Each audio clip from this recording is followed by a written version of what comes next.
আলাইহিসসালাম ও তার পুত্র ইসমাইল আলাইহিসসালাম আল্লাহর আদেশে কাবা ঘর নির্মাণ করেন, যা আজও মুসলমানদের ইবাদতের কেন্দ্র। তারা কাবাকে কেন্দ্র করে হজ পালন করেন এবং মানুষকে হজের শিক্ষা দেন।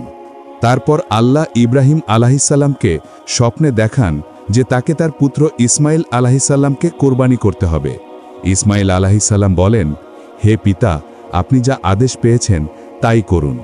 যখন ইব্রাহিম আলাইহিসসালাম তার ছেলের গলায় ছুরি রাখেন, তখন আল্লাহ থামিয়ে দেন এবং বলেন, হে ইব্রাহিম, তুমি স্বপ্ন পূর্ণ করেছ, আমরা তোমার পরীক্ষাটি সফল করেছি।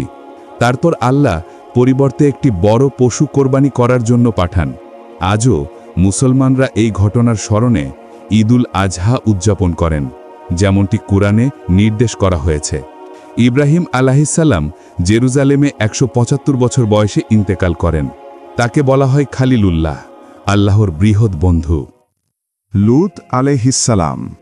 লূত আলাইহিসসালাম ছিলেন ইব্রাহিম আলাইহিসসালামের ভাতিজা। তারা একসঙ্গে বাবেল বা বর্তমান ইরাক থেকে শাম বা বৃহত্তর সিরিয়া অঞ্চলে হিজরত করেন। লূত আলাইহিসসালামকে পাঠানো হয় সোদম জাতির কাছে নবী হিসাবে। এই অঞ্চল আজকের জর্ডান ও মৃত সাগরের কাছাকাছি এলাকায় অবস্থিত।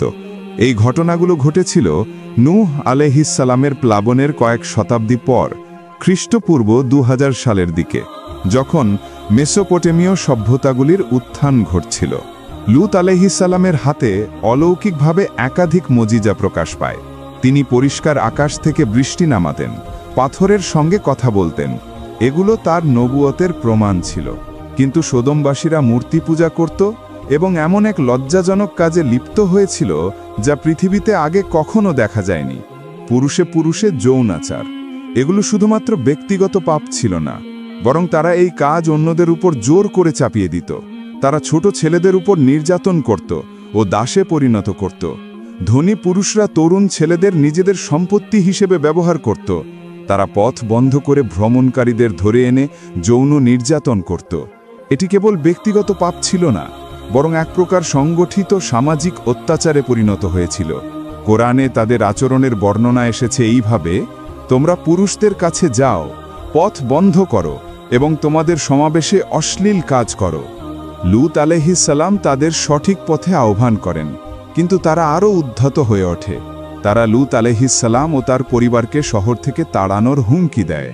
একদিন আকাশে ৩ জন অপরিচিত লোক আগমন করেন। তারা সুদর্শন তরুণ পুরুষের রূপে ছিলেন এবং লূত আলাইহিসসালামের অতিথি হিসাবে তার ঘরে থাকেন। সোদমবাসীরা সেই অতিথি